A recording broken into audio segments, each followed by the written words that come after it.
हिमाचल और गुजरात में चुनाव चल रहा है। हिमाचल के चुनाव प्रचार में बीजेपी के तमाम वरिष्ठ नेता चुनाव प्रचार कर रहे हैं। अभी चंबा से चुनाव प्रचार करके लौट रहे केंद्रीय मंत्री नितिन गडकरी जी हमारे साथ हैं। नितिन जी, ईटीवी भारत में आपका स्वागत है। आपने वहां पर भरमौर में जो सभाएं की, बहुत सारे वायदे भी किए और तमाम बातें कही। हिमाचल में रिवाज बदलने की बात हो रही है। क्या एक ऐसी बड़ी बात होगी जिसकी वजह से लोग वहां का रिवाज बदले बीजेपी की फेवर में? देखिए, वैसे भी मोदी जी के नेतृत्व में 2014 में हमारी भारत सरकार आई और हिमाचल में भी हमारी सरकार ने डबल इंजन से हमने हिमाचल का काफी विकास किया। हिमाचल में 3 हाईवे रहते थे नेशनल हाईवे, अब 66 हो गए। फिर भी और विकास करने की जरूरत है और लोगों में ये उम्मीद जगी है कि हमारी सरकार इन सब राज्यों की तस्वीर को विकास की दृष्टि से बदल सकती है। और ये आत्मविश्वास और पॉजिटिविटी लोगों के मन में हमने पैदा की है। उसी के आधार पर जनता का हमें समर्थन मिलेगा। हमारे अध्यक्ष नड्डा जी और प्रधानमंत्री मोदी जी के नेतृत्व में हमें फिर से एक बार अच्छी सफलता मिलेगी, ऐसा मुझे विश्वास है। 2 बड़े राज्यों में चुनाव है। एक गृह प्रदेश है गृह मंत्री और प्रधानमंत्री का, और दूसरा गृह प्रदेश है आपके राष्ट्रीय अध्यक्ष जेपी नड्डा का। मानते हैं ये दोनों चुनाव में बड़े लोगों की दाव लगी हुई है, उनकी साख है? देखिए, भारतीय जनता पार्टी एक कार्यकर्ताओं की पार्टी है और हर चुनाव अध्यक्ष से लेकर कार्यकर्ता तक सबके लिए प्रतिष्ठा का होता है और सब लोग मिलकर हम काम कर रहे हैं। जहाँ पार्टी की प्रतिष्ठा और निश्चित रूप से हमारी जीत होगी, यही हमारा विश्वास है। मानते हैं 2024 का माहौल भी अभी से बनना शुरू हो गया है, विपक्ष लामबंद हो रहा है। कहीं ना कहीं ये दोनों चुनाव परिणाम बहुत ज्यादा इफेक्ट डालेंगे 24 पे। देखिए, विपक्ष ने क्या करना है ये उनका अधिकार है। हम नकारात्मक नहीं, पॉजिटिव वोट के साथ ये सब चुनाव हम जीतेंगे और हम विजयी होंगे, ऐसा मुझे विश्वास है। केंद्रीय मंत्री नितिन गडकरी हमेशा से सरकार के नंबर 1 मंत्री माने जाते रहते हैं। रैंकिंग में भी आपका नाम सबसे ऊपर आता है, लेकिन हमेशा एक शिकूफा छोड़ा जाता है कि नितिन जी नाराज हैं। ऐसी क्यों बात होती है? क्या असलियत क्या है?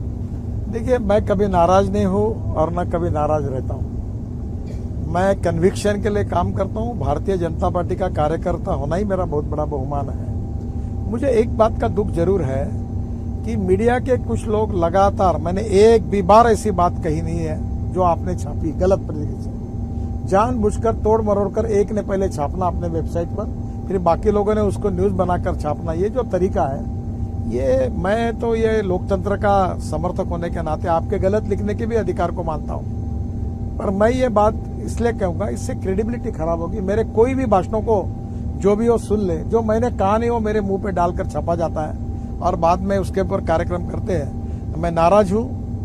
मैं बिल्कुल भारतीय जनता पार्टी के विचारों के लिए काम करता हूं और राजनीति हमारा उद्देश्य नहीं है। मैं मानता हूं politics is a instrument of socio economic reform और आज भी मैं सामाजिक काम करता हूं 80%। मैंने 15,000 से ज्यादा लोगों को मेरे क्षेत्र में रोजगार दिया है। मैं हेल्थ सेक्टर में मैं 1200 एकल विद्यालय चलाता हूँ आदिवासी क्षेत्र में, वो काम करता हूँ। मैं खासदार क्रीड़ा महोत्सव करता हूँ जिसमें 55,000 खिलाड़ी भाग लेते हैं। मैं सांस्कृतिक महोत्सव करता हूँ, रोज वहाँ 17 दिन 25 50 हर लोग आते हैं। मैं एग्रो विजन करता हूँ, उसमें 5 लाख किसान आते हैं। तो मैं समाज के विभिन्न क्षेत्र में जो मेरी मर्यादा है उसमें रखकर काम करता हूँ, खुशी से काम करता हूँ। मेरा स्वास्थ्य अच्छा है, जब तक रहेगा तब तक काम करूंगा। जनता का आशीर्वाद होगा, पार्टी कहेगी, और इसलिए मैंने कभी जीवन में न मैं कभी नाराज हूं न मैं नाराज हूं। जब मैं बोलता हूं वो साफ बोलता हूं, तो कभी कभी इसके पीछे ना मैं किसी को कहा, मैं मीडिया का, तो तुमको किसी के ऊपर टीका टिप्पणी करनी है और तुम्हारे में हिम्मत नहीं तो अपने नाम पर करो ना, मेरे नाम का उपयोग करके क्यों लिखते हो? तो ये जो गलत बात है, ये मीडिया की विश्वसनीयता को कम करने वाली बात है। और मैंने आज तक जितनी कंट्रोवर्सी आपने की, एक भी जगह मैंने वो कहा नहीं है। अब मैं ये कहाँ खुलासे करते बैठूं? आप ही जाके देखो। हाँ, जो मैंने बोला है वो जरूर छापो। तो ये मुझे उसमें कोई नाराजी नहीं, मैं किसी पर नाराज भी नहीं हूँ। मैं पार्टी का काम करता हूँ, मस्ती में रहता हूँ, खुशी से रहता हूँ। मुझे किसी बात की किसी के प्रति ना तकरार है न कोई नाराजी है। नितिन जी, आपका आकलन सीटों को लेकर हमेशा काफी सटीक माना जाता रहा है। अभी अगर देखा जाए तो एक तीसरी पार्टी का भी प्रादुर्भाव हो रहा है, चाहे गुजरात की बात कर ले या कुछ न कुछ हिमाचल में है, बहुत ज्यादा तो नहीं। क्या आम आदमी पार्टी को कहाँ देखते हैं गुजरात और हिमाचल में? देखिए, मैं अपने पार्टी को देखता हूँ और हिंदुस्तान की राजनीति 2 पार्टियों में पोलराइज होती है। चुनाव के पहले तीसरी चौथी पार्टी का बोलबाला चलता है और चुनाव के नतीजों के बाद सही बात लोगों को पता चल जाती है। मुझे लगता है किसी को भी, हर व्यक्ति को, हर पार्टी को और नेता को अधिकार है, अजमा ले, कर ले मेहनत जितनी करनी है, जो निर्णय होगा वो जनता की अदालत में होगा, उसको लोकतंत्र में हम स्वीकार करेंगे। कांग्रेस कह रही है कि आम आदमी पार्टी बी टीम है भारतीय जनता पार्टी की। उनको जाके पूछे कि आपने ऐसा क्यों कहा। मैं ऐसे विवादों में पड़ता नहीं। मैं एक बात पे विश्वास, अपनी पॉजिटिव बात कहो, अपना काम कहो और लोगों को कहो कि ये करने के लिए हमें सपोर्ट करो। फ्रीबीज की पॉलिटिक्स बहुत ज्यादा चल रही है। मुफ्त आम आदमी पार्टी दिल्ली में काफी दे रही है, दिल्ली नगर निगम का भी चुनाव है, तो ये जो मुफ्त योजनाएं हैं, हिमाचल में हमने देखा आपकी पार्टी ने भी संकल्प पत्र में महिलाओं के लिए अलग से संकल्प पत्र दिया। देखो, आजकल इस देश की जनता भी बहुत होशियार बनी है, मुफ्त में भी ले लेती है और किसको वोट देना है वो दे देती है। लोग बहुत होशियार हैं और नेताओं से ज्यादा जनता होशियार बनी है, ये सच है। तो वो समझती है, माल भी ले लेती है, रख लेती है जो मुफ्त में मिलता है, और वोट देते समय पति एक को देती है, पत्नी एक को देता है, लड़का। लोगों में भी होशियारी और जागरूकता आई है। अब वो जमाना नहीं रहा कि लोगों को कुछ दिखाकर कुछ देकर वोट दिया जा सकता है, ये स्थिति नहीं रही।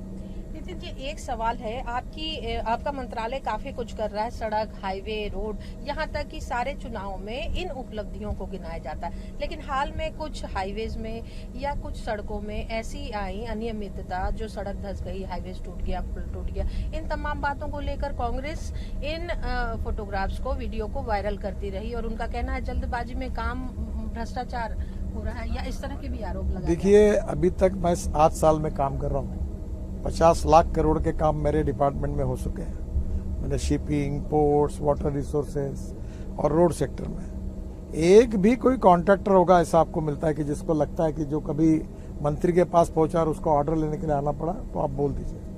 हमारे यहाँ ट्रांसपेरेंट है, टाइम बाउंड है, रिजल्ट ओरिएंटेड और भ्रष्टाचार मुक्त है। और क्वालिटी में ऐसा है कि हमारे अभी तो जहाँ भी कभी एक्सीडेंट्स होते हैं तो आपको ये फर्क करना पड़ेगा कि एक्सीडेंट कौन सा है और फ्रॉड कौन सा है। और अभी जो हमारे ब्रिज की घटना एक बार हुई, मुंबई गोवा रास्ता पर पुराना ब्रिज था, तो अभी हमने करीब 85 हजार ब्रिजेस का डाटा तैयार किया है, ब्रिज का पूरा, और उसका सॉफ्टवेयर डेवलप किया है। और अभी एक नई टेक्नोलॉजी, ऑस्ट्रेलिया भी मैं गया था, वहां भी बात हुई है, नासिक में भी कुछ लोगों ने किया कि हम ऐसा एक डिवाइस ब्रिज को लगाएंगे कि हमें अपने दिल्ली के ऑफिस में पता चल जाएगा कि कौन सा ब्रिज गिरने वाला और कब गिरने वाला है, कमजोर है कि नहीं है। और ये सुविधाएं हम राज्य सरकार, महानगर पालिका, नगर पालिका पूरे देश को दे देंगे, ताकि इस रिकॉर्ड के साथ हम ये निश्चित कर सके कि कोई ब्रिज ना गिरे और किसी की जान न जाए। ये डिवाइस अगर पहले आ जाता तो शायद मोरबी जैसी घटना नहीं होती, कह रहे हैं। पहले आया नहीं क्योंकि इसका रिसर्च अभी हुआ है, और पहली बार मैं हिंदुस्तान में ये डिवाइस को अभी 2 कंपनियों को, क्योंकि कॉस्ट भी उसकी क्या होती है, जब ज्यादा लोग बनाएंगे तो कॉस्ट भी कम आएंगी, और हम लोग उसका टेंडर निकालेंगे, इसकी पॉलिसी बना रहे। मैं अगले सप्ताह में इसकी डिटेल मीटिंग कर रहा हूँ, हमारे सेक्रेटरी और हम बैठकर सब करेंगे, और फिर ये जो सुविधा है हम महानगर पालिका, नगर परिषद, हमारे स्टेट गवर्नमेंट सबको देंगे कि हमारे ये प्लेटफॉर्म पर आप आइए, रजिस्टर करिए, ये इक्विपमेंट लगाइए फ्री ऑफ चार्ज। वो इक्विपमेंट केवल खर्चा आपको करना पड़ेगा, बाकी सर्विसेज हम आपको देंगे। और ऐसा एक ब्रिज रिसर्च इंस्टीट्यूट हम लोग, हमारा संस्था है जहाँ रोड रिसर्च और डेवलपमेंट का काम होता है, वहाँ करने का हमारा मानस है। और मैं जरूर इस काम के लिए, क्योंकि ये जो मैं भी व्यथित हुआ, इतने लोग मर गए, तो मुझे लगता है कि अब टेक्नोलॉजी का उपयोग करके हमने लोगों की जान बचानी चाहिए। क्या ये घटना गुजरात के चुनाव परिणाम पर असर डालेगी? देखिए, इसका राजनीतिकरण नहीं करना चाहिए, दुर्भाग्यपूर्ण है।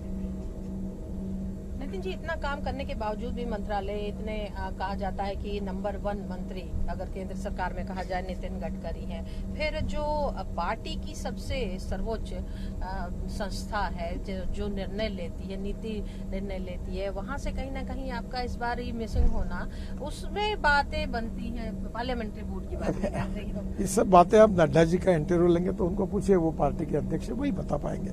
मैं तो मानता हूं कि जहां भी पार्टी देंगी वो काम करूंगा, न मेरी कोई तकरार है, न मुझे कुछ कहना है। और 2024 के लिए क्या आकलन करते हैं अगर आप भी आपसे? हम लोग काम कर रहे हैं, हम लोग जीत के आएंगे, जनता फिर से हमको बहुमत देगी, और हम इस देश को दुनिया की महाशक्ति बनाने का जो मोदी जी का सपना है, आत्मनिर्भर भारत और $5 ट्रिलियन की इकोनॉमी, हम सब लोग उसके लिए मिलकर काम करेंगे और उसको पूरा करने की कोशिश करेंगे।